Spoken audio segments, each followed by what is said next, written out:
ஸ்டாலின் அவர்கள் என்ன பேசுறதுன்னு அவருக்கு தெரியல பாவம். எப்பொழுது பார்த்தாலும் என்னை பத்தியே சிந்திச்சு பேசுறார். எடப்பாடி பழனிசாமி பஸ் தூக்கிட்டு ஊர் ஊரா போறான்னு. நான் போனா உனக்கு என்னப்பா கஷ்டமா இருக்குது?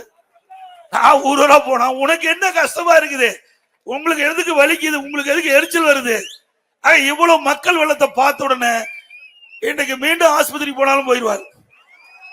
நீங்க பாத்தீங்கன்னா எல்லாம் விளம்பர மாடல், போட்டோ ஷூட், அப்படி அழகா வருவாரு, போட்டோ எடுப்பாரு, பத்திரிகையில் வரும், அதோட முடிஞ்சு போச்சு.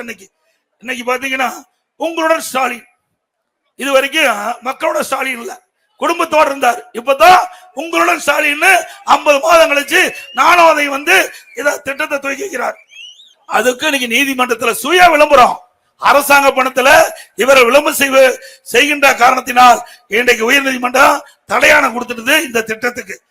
திமுக தலைவர் பேசுகிறார், என் கூட்டணியில் இருக்கின்ற கட்சி எல்லாம் ஒத்த கொள்கையுடன். அப்புறம் எது கட்சி தனித்தனியா நடத்துறீங்க? எல்லாம் திமுக சேர்ந்துக்கலாம். ஏங்க 4 வருஷத்துல 4,38,000 கோடி கடன் வாங்கியாச்சு. இன்னும் 1 வருஷம் இருக்குது. இந்த 1 வருஷத்துல 1 லட்சம் கோடி கடன் வாங்கிடுவாங்க. அப்ப 5,38,000 கோடி கடன் வாங்கிட்டா இந்த கடனை எப்படி திருப்பி செலுத்த முடியும்? இன்றைக்கு உதயநிதி அவர்களை அப்படியே படிப்படியா கொண்டாட முயற்சிக்கிறார். முதல்ல ஊர் புறம் பிரச்சாரத்துக்கு அனுப்புனாங்க, அப்புறம் எம்எல்ஏ ஆக்குனாங்க, அப்புறம் 2 வருஷம் கழிச்சு அமைச்சர் ஆக்குனாங்க, இப்ப துணை முதலமைச்சர் ஆக்கிறார். திரு உதயநிதி அவர்களை துணை முதலமைச்சர் ஆக்குனதுதான் சாதனை. வேற எந்த சாதனையும் இந்த ஆட்சியில பார்க்கணும். இன்றைக்கு தமிழ்நாட்டில் அண்ணா திமுக பாரதிய ஜனதா கட்சி 2 தான் மக்களுடைய பிரச்சனை குறித்து அங்கே நாம் கண்டன ஆர்ப்பாட்டத்தை நடத்தி கொண்டிருக்கின்றோம். ஆட்சியில இருந்தாலும் இல்லாவிட்டாலும் மக்களுடைய பிரச்சனை வருகின்ற பொழுது அதற்கு முதலாக குரல் கொடுக்கின்ற கட்சி அண்ணா திமுக கட்சி. எங்களுக்கு துணை நிற்பது பாரதிய ஜனதா கட்சி. ஆட்சிக்கு முடிவு கட்டுகின்ற தேர்தல் 2026 தேர்தல். வாரிசு அரசியலுக்கு முற்றுப்புள்ளி வைக்கின்ற தேர்தல் 2026 தேர்தல். மன்னர் ஆட்சி ஒழிக்கப்பட்டு விட்டது. மீண்டும் திரு கருணாநிதி குடும்பத்தின் மூலமாக மன்னர் ஆட்சி வருவதற்கு திரு ஸ்டாலின் துடித்துக் கொண்டிருக்கின்றார். அதுக்கு முடிவு கட்டுகின்ற தேர்தல் 2026 சட்டமன்ற பொது தேர்தல். பொன்மனச்செம்மல் புரட்சி தலைவர் எம்ஜிஆர், இதே தெய்வம் புரட்சி தலைவி அம்மா, இருபெரும் தெய்வங்களை வணங்கி நம்முடைய சகோதரர்களே, இளைஞர் வட்டாளர்களே, அனைவருக்கும் என்னுடைய முதற்கண் வணக்கம். மரியாதைக்குரிய அண்ணன் பேசுகின்ற பொழுது சுருக்கமா சொன்னாலும் அழகாக சொன்னாங்க. இந்த ஆட்சி மக்கள் விரோத ஆட்சி. இந்த ஆட்சி மக்கள் விரோத ஆட்சி.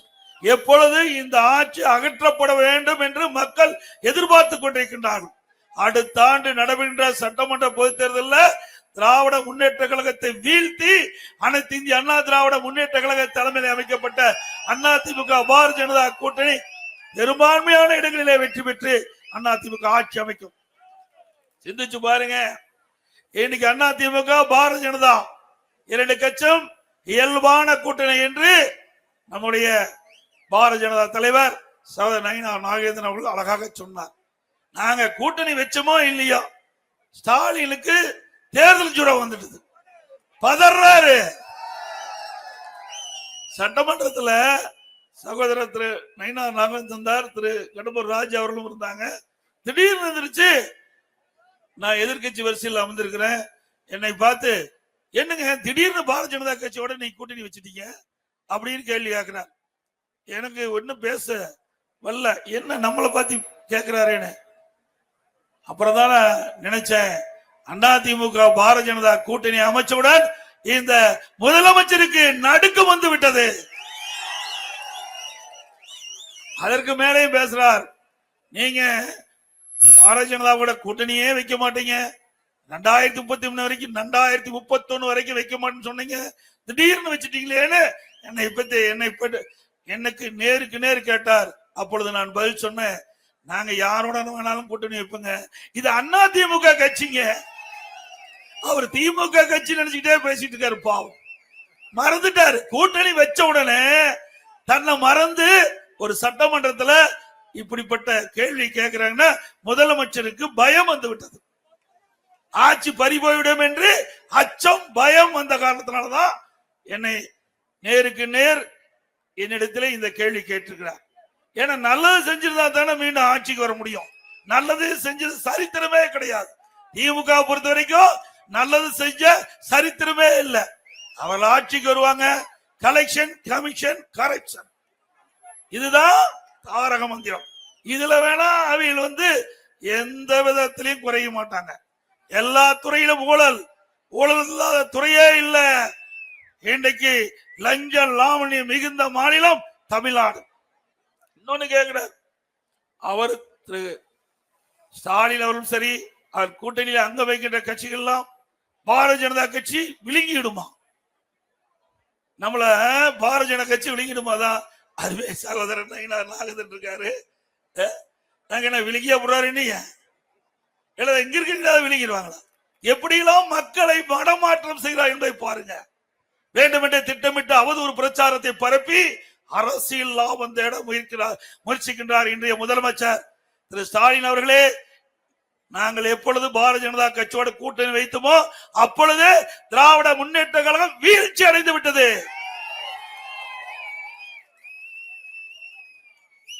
அப்புறம் இன்னொன்னு சொல்றார், திராவிட முன்னேற்ற கழக தலைவரும் சரி, அவருடைய கூட்டணியில் அங்க வைக்கின்ற கட்சி தலைவர்கள் பாரதிய ஜனதா கட்சி மதவாத கட்சி அப்படின்னு ஒரு அவதூறை பரப்பிட்டு இருக்கிறாங்க.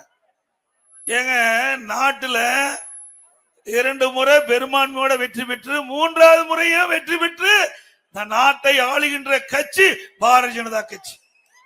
உலக அளவில், உலக அரங்கத்தில் இந்தியாவினுடைய பெயர் இன்றைக்கு மிக சிறப்பா எழுச்சியா எந்த நாட்டிற்கு போனாலும் பாரத பிரதமரை புகழ்கின்ற அளவிற்கு ஒரு உச்சபட்ச ஆட்சியை இன்றைக்கு மத்தியிலே பாரத பிரதமர் நரேந்திர மோடி அவர்கள் சிறப்பா ஆட்சி செஞ்சிட்டு இருக்கிறாங்க. அது பொறுக்க முடியல. அதே வேளையில் எண்ணி பாருங்க, 1999 பாரதிய ஜனதாவோட திமுக கூட்டணி வச்சது பாராளுமன்ற தேர்தலில் போட்டியிட்டு திராவிட முன்னேற்ற வெற்றி பெற்று அப்பொழுது மறைந்த வாஜ்பாய் அவர்கள் பாரத பிரதமராக இருந்தாங்க. அந்த அமைச்சரவையில் திமுக முரசொலி மாறன் அவர்கள் அமைச்சரா இருந்தார். அந்த காலகட்டத்தில் அவருக்கு உடல்நிலை சரியில்லை, மருத்துவமனையில் சேர்க்கப்பட்டாங்க. அப்ப கூட பாரதிய ஜனதா கட்சி அவரை அமைச்சரவை எழுதி விடுவிக்கல. அதுதாங்க ஒரு நல்ல கட்சிக்கு அடையாளம். அந்த கட்சி அவர் உடல்நிலை சரியில்லாம இருந்தாலும் பரவாயில்லை, அவருக்கு கேபினட் அந்தஸ்து கூடிய இலாக்கல்லாத மந்திரியாக அவர் 1 வருட காலம் சிகிச்சை பெறுகின்ற பொழுது கூட அந்த மந்திரியை கொடுத்து அழகு பார்த்த கட்சி பாரதிய ஜனதா கட்சி. உண்மைதானே? அதுக்கு பிறகுதானே அவர் மறைந்து விட்டார், இறந்து விட்டார். பிறகு நாட்டுடைய பிரதமராக இருக்கின்ற மரியாதைக்குரிய வாஜ்பாய் அவர்கள் நேரடியாக அவருடைய இறுதி ஊர்வலத்தில் கலந்து அஞ்சலி செலுத்திட்டு போனார். 15 நாள் மறந்துட்டு காங்கிரஸ் கட்சியோட போய் கூட்டணி வச்சிட்டார். நீங்களா பேசுறீங்க? 15 நாள் பாரதிய ஜனதாவோட ஆட்சி அதிகாரத்தை அனுபவிச்சுட்டு மத்தியில உடனே காங்கிரஸ் ஆட்சி, காங்கிரஸ் கட்சியோட இணைந்து போட்டியிட்டு அங்க வெற்றி பெற்று அந்த காங்கிரஸ் கட்சியில் மத்தியில் ஆளுகின்ற பொழுது அங்க மத்திய அமைச்சராக இருக்கிறாங்க. இப்படி இரட்டை வேடம் போடுகிற கட்சி திமுக கட்சி. பச்சோந்தி கூட கொஞ்ச நேரம் கழிச்சுதான் நிறம் மாறும். ஆனா திமுக அடிக்கடி நிறம் மாறுகின்ற கட்சி திமுக கட்சி. 2001 சட்டமன்ற பொது தேர்தல் அப்பொழுது பாரதிய ஜனதா கட்சியோட தான் திமுக கூட்டணியை வைத்து போட்டியிட்டது. ஆக நாடாளுமன்ற தேர்தலிலும் திமுக கட்சி பாரதிய ஜனதா கட்சியோட இணைந்து போட்டியிட்டது. 2001 சட்டமன்ற பொது தேர்தலையும் பாரதிய ஜனதா கட்சியோட திமுக இணைந்து போட்டியிட்டது. அப்பெல்லாம் மதவாத கட்சியா தெரியல. குடும்பத்திற்கு ஆட்சி அதிகாரம் வர வேண்டும் என்றால் யாரு கால் வேணாலும் விழுவாங்க, எப்படி வேணாலும் பேசுவாங்க. அப்படிப்பட்ட கட்சி தான் திமுக கட்சி. அண்ணா திமுக பாரதிய ஜனதா கட்சியில சேர்ந்தா இப்படிப்பட்ட அவதூறு பிரச்சாரத்தை பரப்பி அரசியல் லாபம் தேடுகின்ற கட்சி திமுக கட்சி. அண்ணா திமுக என்பதற்கு கொள்கை இருக்கின்றன. கூட்டணியும் கொள்கையும் வெவ்வேறு. ஒவ்வொரு கட்சிக்கும் ஒரு கொள்கை இருக்கிறது.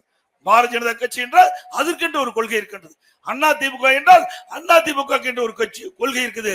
ஆனா திமுகவுக்கு கொள்கையே கிடையாது. அந்த கூட்டணியில் இருக்கிறவங்களுக்கு கொள்கை கிடையாது. திமுக தலைவர் பேசுகிறார், என் கூட்டணியில் இருக்கின்ற கட்சி எல்லாம் ஒத்த கொள்கையுடன் அப்புறம் எது கட்சி தனித்தனியா நடத்துறீங்க? எல்லாம் திமுகவோடய சேர்ந்துக்கலாம், திமுகவோடய சேர்ந்துக்கலாம்.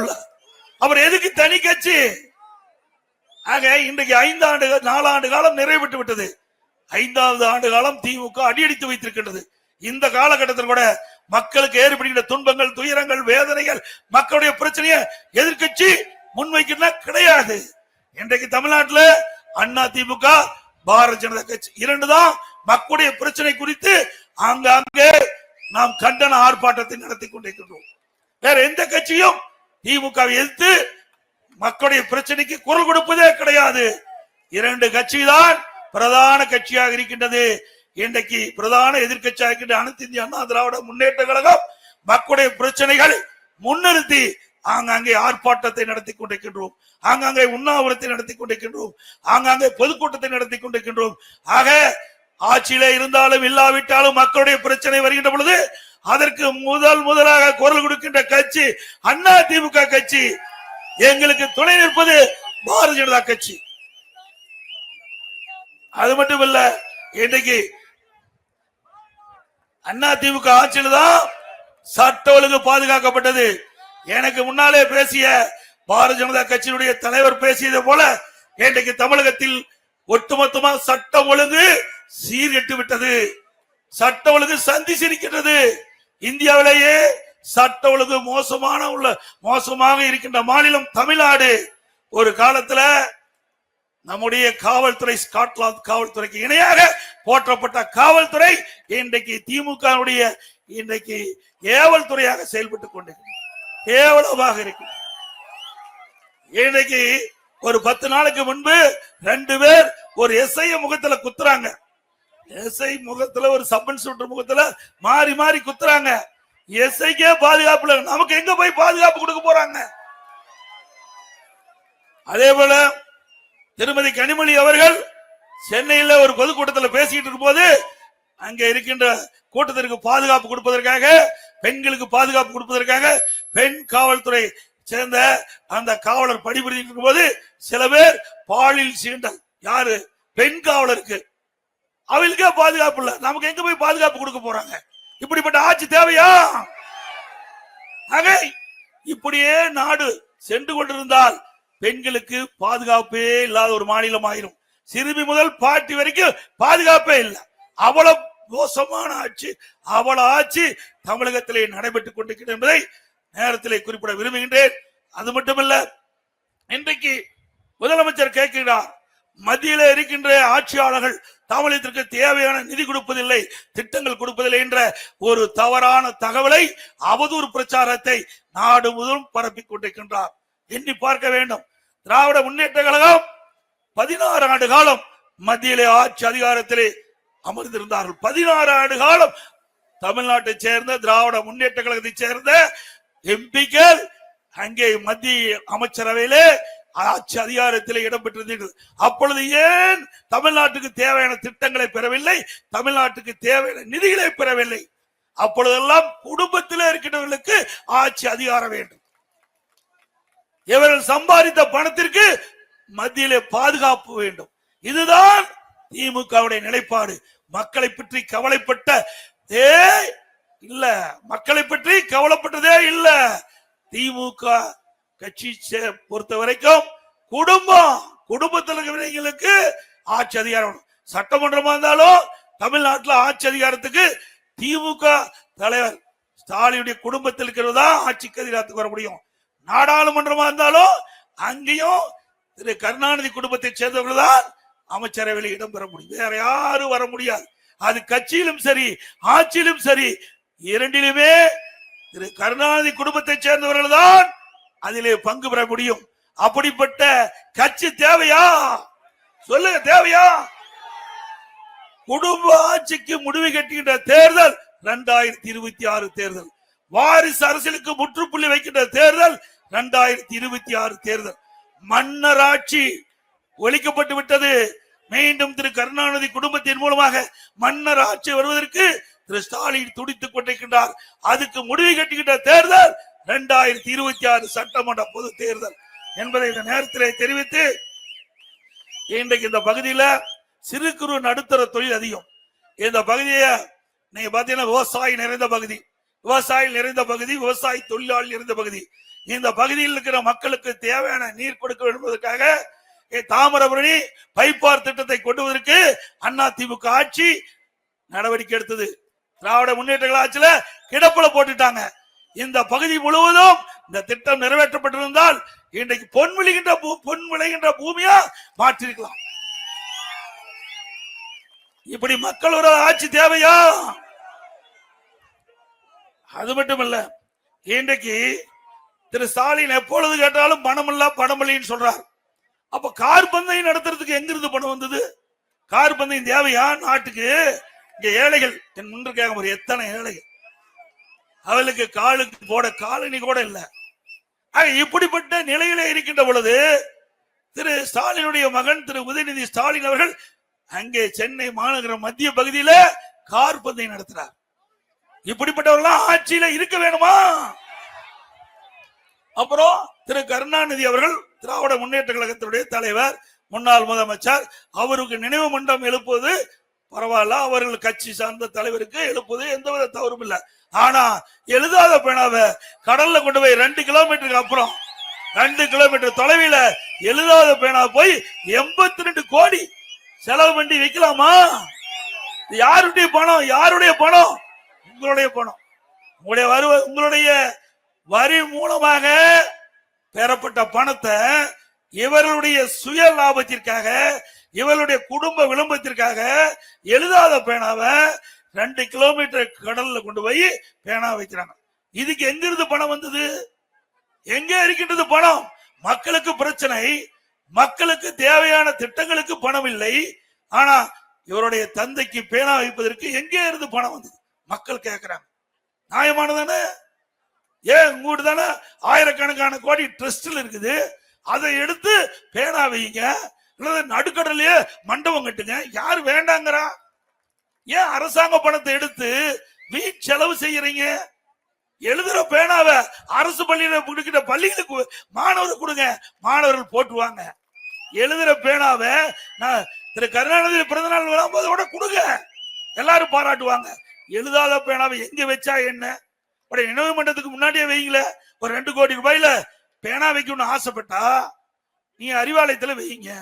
இல்லையா இன்னைக்கு மெரினா பீச்சுக்கு இடையில அங்க கடற்கரையில நல்லடக்கம் பண்ணிருக்கிறாங்க திரு கருணாநிதி அவர்களுக்கு மணிமண்டபம் கட்டிருக்கீங்க. அதுக்கு முன்னாண்ட இந்த 2 கோடியில பேனா வைங்கள. எதுக்கு 82 கோடி மக்களுடைய வரி பணத்தை வீணாக்குறீங்க? இது தேவையா?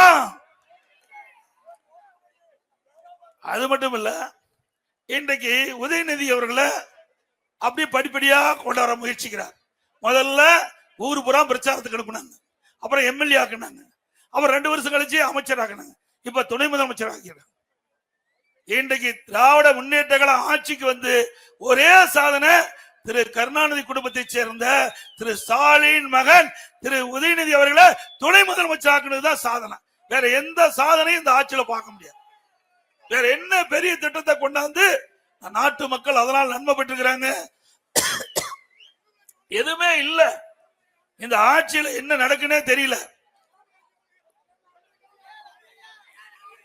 அது மட்டும் இல்ல, இன்னைக்கு ஸ்டாலின் எப்பொழுது பார்த்தாலும் இந்தியாவிலேயே பல மாநிலம் இருக்குது, எல்லா மாநிலத்திற்கும் முன்மாதிரியாக ஆட்சி செய்கின்ற ஆட்சி திராவிட மாடல் ஆட்சி. எதுல? கடன் வாங்குவதிலே முதல் மாநிலம் தமிழ்நாடு. இந்தியாவிலேயே கடன் வாங்கல முதல் இடத்துல இருக்குது தமிழ்நாடு. இந்த கடன்ல நீங்க தாங்க கட்டணும், நல்லா புரிஞ்சுக்க. இந்த கடன்ல யாரு கட்ட போறா? இவர் பாட்டு கடன் வாங்கி வச்சுட்டு போயிருவாரு. இந்த மக்கள் தான் இந்த கடனை திருப்பி செலுத்த வேண்டும். எதன் மூலமாக? வரி மூலமாக போடப்பட்டு கடன் திருப்பி செலுத்தப்படும். கடன் கொடுத்த விடுவானா? விடுவானுங்களாங்க? நம்ம எங்காச்சும் நாம வீட்டு கடன் வாங்குறோம், இல்லது காருக்கு லோன் வாங்குறோம், பைக் லோன் வாங்குறோம். கட்டலினா பைக் தூக்கிட்டு போயிருவோம், கட்டலினா கார் தூக்கிட்டு போயிருவோம். வீட்டு கடன் கட்டலினா சீல் வச்சுட்டு போயிருவாங்க வீட்டு. இதுதான் நடக்குது. அதே மாதிரி நாட்டிலையும் அதே மாதிரி தான். இன்னைக்கு ஒரு குறிப்பிட்ட அளவு தான் கடன் வாங்க முடியும். அதுக்கு மேல கடன் வாங்கினா அரசாங்கம் திவால் ஆயிரும். இப்ப திமுக அரசாங்கம் திவால் ஆயிட்டுது. ஏங்க 4 வருஷத்துல 4,38,000 கோடி கடன் வாங்கியாச்சு. இன்னும் 1 வருஷம் இருக்குது. இந்த ஒரு வருஷத்துல 1,00,000 கோடி கடன் வாங்கிடுவாங்க. அப்ப 5,38,000 கோடி கடன் வாங்கிட்டா இந்த கடனை எப்படி திருப்பி செலுத்த முடியும்? இன்றைக்கு நாட்டுல காங்கிரஸ் ஆட்சி, அப்புறம் திமுக ஆட்சி, அப்புறம் அண்ணா திமுக ஆட்சி, திமுக ஆட்சி, அண்ணா திமுக ஆட்சி மாறி மாறி 75 ஆண்டு காலம் தமிழகத்திலே பல கட்சிகள் ஆட்சி புரிந்திருக்கின்றன. அப்ப 75 ஆண்டு கால ஆட்சியில வெறும் 5,18,000 கோடி தான் கடன். திமுக ஆட்சிக்கு 50 மாத காலத்துல 4,38,000 கடை, இன்னும் 1,00,000 அடுத்த ஆண்டு 26 ஏப்ரலுக்குள்ள 5,38,000 கோடி கடன்னா இதை எப்படி தமிழ்நாட்டு மக்கள் இந்த கடனை திருப்பி செலுத்துவார்கள் என்பதை எண்ணி பார்க்க வேண்டும். இவ்வளவு கடன் வாங்கிவிட்டு நாட்டிலேயே முதல் மாநிலம் தமிழ்நாடு, சூப்பர் முதலமைச்சரா தினம் ஒரு பேர் வைப்பார், அதுக்கு வேணா சூப்பரா இருப்பார். தினம் ஒரு பேர். இன்னைக்கு கூட உயர்நீதிமன்றத்தில் தடையாணம் வாங்கியிருக்கிறோம். நீங்க பாத்தீங்கன்னா எல்லாம் விளம்பர மாடல், போட்டோ ஷூட், அப்படி அழகா வருவாரு, போட்டோ எடுப்பாரு, பத்திரிகையில் வரும், அதோட முடிஞ்சு போச்சு. இன்னைக்கு பாத்தீங்கன்னா உங்களுடன் ஸ்டாலின், இது வரைக்கும் மக்களோட ஸ்டாலின் இல்ல, குடும்பத்தோடு இருந்தார். இப்பதான் உங்களுடன் ஸ்டாலின் 50 மாதம் கழிச்சு நானும் அதை இத திட்டத்தை துவக்கி வைக்கிறார். அப்புறம் நலங்காக்கும் ஸ்டாலின், நலங்காக்கும் ஸ்டாலினா, இது வரைக்கும் நலம் யாரும் காக்கல. 50 மாத காலம் இந்த ஆட்சியில மக்களுக்கு நலங்காக்கும் திட்டத்தையே கொண்டாடல, மக்கள் நலமோடு இல்ல. இப்பதான் முதலமைச்சருக்கு 50 மாதம் கழிச்சு மக்கள் மீது அக்கறை வந்திருக்குது. இப்படிப்பட்ட முதலமைச்சர் வேணுமா? அதுக்கு இன்னைக்கு நீதிமன்றத்தில் சுய விளம்பரம், அரசாங்க பணத்துல இவரை விளம்பரம் செய்கின்ற காரணத்தினால் இன்றைக்கு உயர் நீதிமன்றம் தடையாணம் கொடுத்துட்டு இந்த திட்டத்துக்கு. அதோட இன்றைக்கு சுகாதாரத்துறை அடியோட போயிட்டு, அண்ணா திமுக ஆட்சியில் இருக்கின்ற பொழுது எல்லா மருத்துவமனையிலும் சிறந்த முறையில மக்களுக்கு சிகிச்சை அளித்தோம். இன்னைக்கு அரசு மருத்துவமனை பொறுத்த வரைக்கும் ஏழை எளிய மக்களுக்கு தான் சிகிச்சை அளிக்கக்கூடிய ஒரு இடமா இருந்தது. திமுக ஆட்சியில அங்க மருத்துவரும் இல்ல, செவிலியரும் இல்ல, மருத்துவ உதவியாளரும் இல்ல, மருந்தும் இல்ல. கடலூர்ல நாய்க்கடிக்கு சிகிச்சை அளிக்க போனா, சளிக்கு சிகிச்சை அளிக்க போனா நாய்க்கடி ஊசி போடுறாங்க. சளி காய்ச்சல் வந்துடுதுன்னு அங்க போய் சிகிச்சைக்கு போனா அதுக்கு உரிய சிகிச்சை அளிக்காம நாய்க்கடி ஊசி போடுறாங்க. இப்படிப்பட்ட ஆட்சி தேவையா? அதே போல கால்பந்து வீராங்கனை, அவருக்கு தவறான சிகிச்சை அளிச்சு இன்றைக்கு அவடல உயிரிழப்பு ஏற்பட்டு போச்சு. அண்ணா திமுக ஆட்சி இருக்கின்ற பொழுது 2 கையும் இல்லாத ஒருவர் என்னை சந்தித்து 2 கையும் பொருத்த வேண்டும் என்று வேண்டுகோள் வைத்தார். அவர் வேண்டுகோளை ஏற்று அனைத்து இந்திய அண்ணா திராவிட முன்னேற்ற கழக ஆட்சியில மருத்துவ குழு போட்டு 2 கையும் பொருத்தி இன்றைக்கு நலமோடு வளமோடு திருமணமாகி அற்புதமா வாழ்கிறார். கையில்லாதவர்களுக்கு கை கொடுத்த அரசாங்கம் அண்ணா திமுக அரசாங்கம். காலோட போனா கால் இல்லாத வர்றாங்க திமுகவில், காலோட போனா கால் இல்லாத வராங்க, உயிரோட போனா இந்த கால்பந்து வீராங்கனமே உயிரிழந்தா வராங்க. இப்படிப்பட்ட ஆட்சி தேவையா? அதே போல இன்றைக்கு ஸ்டாலின் அவர்கள் என்ன பேசுறதுன்னு அவருக்கு தெரியல. பாவம், எப்பொழுது பார்த்தாலும் என்னை பத்தியே சிந்திச்சு பேசுறார். எடப்பாடி பழனிசாமி பஸ்ஸை தூக்கிட்டு ஊர் ஊரா போறான்னு, நான் போன உனக்கு என்னப்பா கஷ்டமா இருக்குது? நான் ஊர் ஊரா போனா உனக்கு என்ன கஷ்டமா இருக்குது?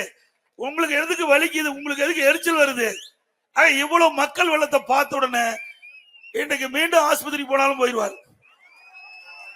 ஏன்னா அருமை சகோதரர் நாகேந்திர இங்க என்னோட பேசிட்டாரு, இதையெல்லாம் பாப்பாரு நினைக்கிறேன். இப்ப லைவ்ல போயிட்டு இருக்குது. இதெல்லாம் பார்த்தா இன்றைக்கு கோயில்பட்டி நகரமே குலுங்கின்ற அளவுக்கு மக்கள் வெள்ளம். இந்த காட்சி பார்த்தா அவரால் தாங்க முடியுமா? அதுவும் அறிவிச்ச நாகேந்திரன் என்னுடனே இருந்து அவரும் பேசிட்டார். இப்போ அந்த கூட்டணி கட்சி தலைவர் திரு ஸ்டாலின் பொருந்தாத கூட்டணியா, நீயா கண்டுபிடிச்ச பொருந்தாத கூட்டணின்னு, அது எங்களுக்குள்ள இருக்கிற கூட்டணி. உங்களுக்கு ஏங்க கவலை? ஏன் நீங்க கவலைப்படுறீங்க? இதுதான் கிராமத்துல சொல்லுவாங்க, ஆடு நனையுதுன்னு ஓனாயி கவலைப்பட்டது. அப்படித்தான் திமுக கவலைப்படுது. திரு ஸ்டாலின் அவர்களே, அனைத்து இந்திய அண்ணா திராவிட முன்னேற்ற கழக தலைமையிலே அமைக்கப்பட்ட கூட்டணி பலம் வாய்ந்த கூட்டணி, வெற்றி கூட்டணி. ஆகவே எங்களுடைய கூட்டணி 2026 சட்டமன்ற பொதுத் தேர்தலில் மக்களுடைய நன்மதிப்பை பெற்று பெருவாரியான சட்டமன்ற இடங்களிலே அபரிதமான வாக்கு வித்தியாசத்திலே வெற்றி பெற்று ஆட்சி அமைக்கும் அண்ணா திமுக என்பதை நேரத்தில் சுட்டிக்காட்டி இந்த பகுதியிலே தீப்பெட்டி தொழிலுக்கு ஜிஎஸ்டி வரி 18% இருந்தது. இந்த மக்கள் அந்த ஜிஎஸ்டி வரியை குறைக்க வேண்டும் என்று கோரிக்கை வைத்தார்கள். அவருடைய கோரிக்கையின் அடிப்படையிலே அந்த மத்திய அரசோடு தொடர்பு கொண்டு 18% ஜிஎஸ்டி வரி தீப்பெட்டிக்கு இருந்ததை அதை குறைத்து 12% ஜிஎஸ்டி வரியாக இன்னைக்கு கொண்டு வந்தது. அவளுக்கு உதவி செய்த அதிமுக அரசு. அதே மாதிரி தீக்குச்சி தயாரிக்கும் தீக்குச்சி மரத்தை இறக்குமதி செய்ய 5% வரி இருந்தது. இதை இங்கு இருக்கின்ற இந்த தீப்பெட்டி தொழில் செய்கின்ற உரிமையாளர்கள் வைத்த கோரிக்கையின் அடிப்படையில் அம்மா அவர்கள் இருக்கின்ற பொழுது அவர்கள் கவனத்தை கொண்டு சென்றோம். அந்த 5% வரி ரத்து செய்யப்பட்டது அதிமுக ஆட்சி. இன்றைக்கு தீப்பெட்டி தொழில் ஒரு சவாலாக இருக்கின்றது. லைட்டர் இன்றைக்கு வந்திருக்குது. அதை தடுத்து நிறுத்த வேண்டும் என்று இங்கு இருக்கின்ற இந்த தீப்பெட்டி உரிமையாளர்கள் கோரிக்கை வச்சிருக்கிறாங்க. மத்திய அரசோடு மரியாதைக்குரிய சகோதரர் நயினார் நாகேந்திரன் நானும் இணைந்து மத்திய அரசோடு தொடர்பு கொண்டு அந்த பிளாஸ்டிக் லைட்டர் தடை செய்வதற்குண்டான நடவடிக்கை நாங்கள் மேற்கொள்வோம் என்று இந்த நேரத்தில் தெரிவித்து, அதோட கோவில்பட்டி கடலை மிட்டாய்க்கு அதற்கென்று ஒரு தனி மரியாதை இருக்குது. எந்த இடத்துக்கு போனாலும் கடலை மிட்டாய் என்றால் கோவில்பட்டி என்றுதான் ஞாபகம். அப்படி கோவில்பட்டி தயாரிக்கின்ற அந்த கடலை மிட்டாய்க்கு ஒரு குறியீடு, அதாவது புவிசார் குறியீடு பெற்று அதற்கென்று ஒரு தனி மரியாதை கிடைச்சிருக்குது. அதனால் இன்றைக்கு கடலை மிட்டாய் வெளிநாட்டுக்கு ஏற்றுமதி செஞ்சு இங்க இருக்கின்ற தொழிலாளர்களும் உரிமையாளர்களும் சிறந்த வாழ்க்கை கிடைப்பதற்கு அடித்தளம் விட்டது அதிமுக ஆட்சி என்பதை இந்த நேரத்தில் தெரிவித்து, தீப்பெட்டி நலவாரியம் கழக ஆட்சியிலே அமைக்கப்பட்டது.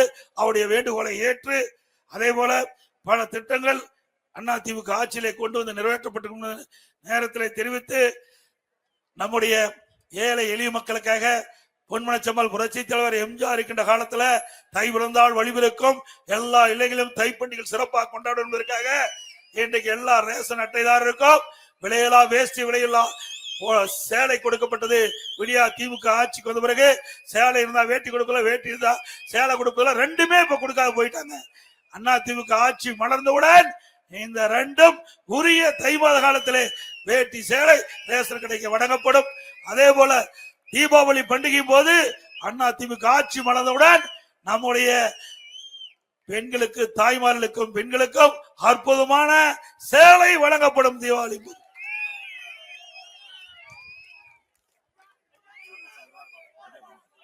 அதே போல விவசாயிகளுக்கு நிறைய திட்டங்களை கொண்டாந்து நிறைவேற்றிருக்கிறோம். குடிமராமத்து திட்டத்தை கொண்டாந்து கண்மாயெல்லாம் தூர்வாரி இன்றைக்கு மழை காலத்தில் பெய்கின்ற நீர் சேமிச்சிருக்கிறோம். மண்டல் விவசாயிக்கு இலவசமா கொண்டு வருகிறாங்க. பயிர் காப்பீட்டு திட்டத்துல அதிகமா விவசாயிகளுக்கு இழப்பீட்டு தொகையை பெற்று தந்த ஒரே அரசாங்கம் அதிமுக அரசாங்கம். மும்முனை மின்சாரம் விவசாயி மாவட்டத்துக்கு எப்பொழுது வேணாலும் மும்முனை மின்சாரத்தை பயன்படுத்தலாம். அது மட்டும் இல்ல, ஒரே 5 ஆண்டு காலத்தில் 2 முறை தொடக்க வேளாண் கூட்டுறவு வங்கியில் வாங்கிய பயிர்கடன் விவசாயிகளுக்கு தள்ளுபடி செய்யப்பட்டது. இப்படி விவசாயிகளுக்கு எண்ணற்ற திட்டங்களை கொண்டு வந்த அரசு மீண்டும் தமிழகத்திலே அடுத்த ஆண்டு மலர நீங்க அத்தனை பேரும் நல்ல ஆதரவை நல்க வேண்டும் என்று நேரத்தில் கேட்டு, எங்களுடைய கூட்டணி கட்சி சேர்ந்தவர்கள் யார் போட்டியிட்டாலும் நீங்கள் அவருக்கு மிகப்பெரிய வெற்றியை தேடி தாருங்கள் என்று இருகரம் கூப்பி வேண்டி கேட்டு, மக்களை காப்போம், தமிழகத்தை மீட்போம்,